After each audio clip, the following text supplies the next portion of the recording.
എല്ലാവർക്കും നമസ്കാരം. 1600 മുതൽ 1610 വരെയുള്ള കാര്യങ്ങൾ.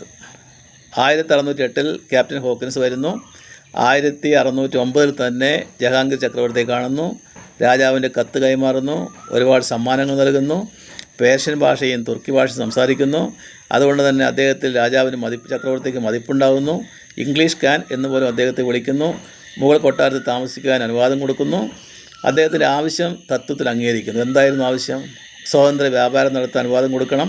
സൂറത്തിൽ വ്യാപാര കേന്ദ്രം പണി അനുവാദം കൊടുക്കണം. ഇതൊക്കെയായിരുന്നു ആവശ്യം. ഇതൊക്കെ തത്വത്തിൽ അംഗീകരിക്കുന്നു. പക്ഷേ നടപ്പിലാക്കാൻ കഴിയുന്നില്ല. കാരണം പോർട്ടുഗീസുകാരുടെ ശക്തമായ എതിർപ്പ്, പ്രാദേശിക മുഗൾ ഭരണാധികാരികളുടെ ഓഫീസർമാരുടെ എതിർപ്പ് കൊണ്ട് നടപ്പിലാക്കാൻ കഴിയുന്നില്ല.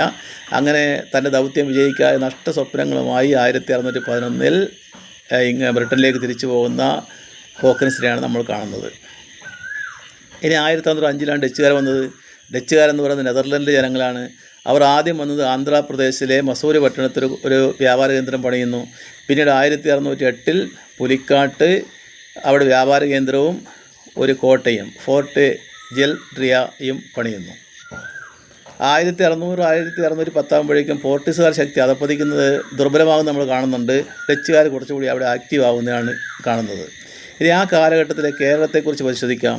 കേരളം സുഗന്ധദ്രവ്യ വ്യാപാരത്തിൻ്റെ ഒരു പർദേശിയായിരുന്നു, ഒരു ഹബ്ബായിരുന്നു എന്ന് പറയാം. പോർച്ചുഗീസുകാർ പണ്ട് മുതലേ ഇവിടെ ആധിപത്യം സ്ഥാപിച്ചിരുന്നു. പ്രത്യേകിച്ച് കണ്ണൂർ, കൊല്ലം, അതുപോലെ കൊച്ചി മുതലായ സ്ഥലങ്ങളിൽ. പോർട്ടുഗീസുകാരുടെ ആദ്യത്തെ കോട്ട തന്നെ ഫോർട്ട് കൊച്ചിനാണ്, അല്ലെങ്കിൽ ഫോർട്ട് ഇമ്മാനുവലാണ്. അപ്പോൾ അവിടെ കേരളം എന്ന് പറയുന്നത് ഒറ്റ കേരളമായിരുന്നില്ല. വേണാട് ഒരു ഭാഗത്ത്, കൊച്ചി വേറൊരു ഭാഗത്ത്, കോഴിക്കോട് വേറൊരു ഭാഗത്ത്. കൊച്ചി രാജാവ് എപ്പോഴും നല്ല സ്നേഹത്തിലായിരുന്നു, പോർട്ടുഗീസുകാരുമായി മിത്രമായിരുന്നു. എന്നാൽ കോഴിക്കോട് സാമൂതിരി ആദ്യം മുതലേ എതിർപ്പിലായിരുന്നു, പ്രതിഷേധത്തിലായിരുന്നു, ഒപ്പോസ് ചെയ്തിരുന്നു. വേണാട് തന്ത്രപരമായ സമീപനമാണ് സ്വീകരിച്ചിരുന്നത്. അപ്പോൾ ഇങ്ങനെയൊക്കെ ആയിരുന്നു അന്നത്തെ അവസ്ഥ.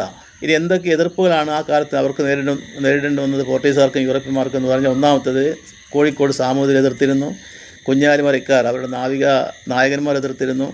ദക്ഷിണേന്ത്യയിലെ ഡെക്കാൻ സുൽത്താനേറ്റുകൾ, ബീജപ്പൂർ, ഗോൽക്കൊണ്ട, അഹമ്മദ് സുൽത്താനേറ്റുകൾ എതിർത്തിരുന്നു. അവർ പ്രതിരോധത്തിലിരുന്നു.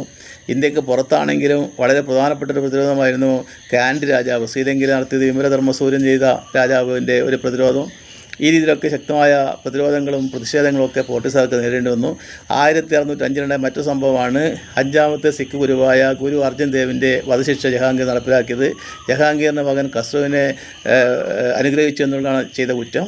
10 ഗുരുക്കന്മാരാണ് സിഖ് മതത്തിലുണ്ടായിരുന്നത്. ഇതൊക്കെ ആണെങ്കിലും ഹോക്കിൻസിൻ്റെ വരവ് ഭാവിയിലുള്ള ബ്രിട്ടീഷ് വിജയത്തിൻ്റെ ഒരു പയനീറായിരുന്നു, മുന്നോടിയായിരുന്നു എന്ന് പറയാം.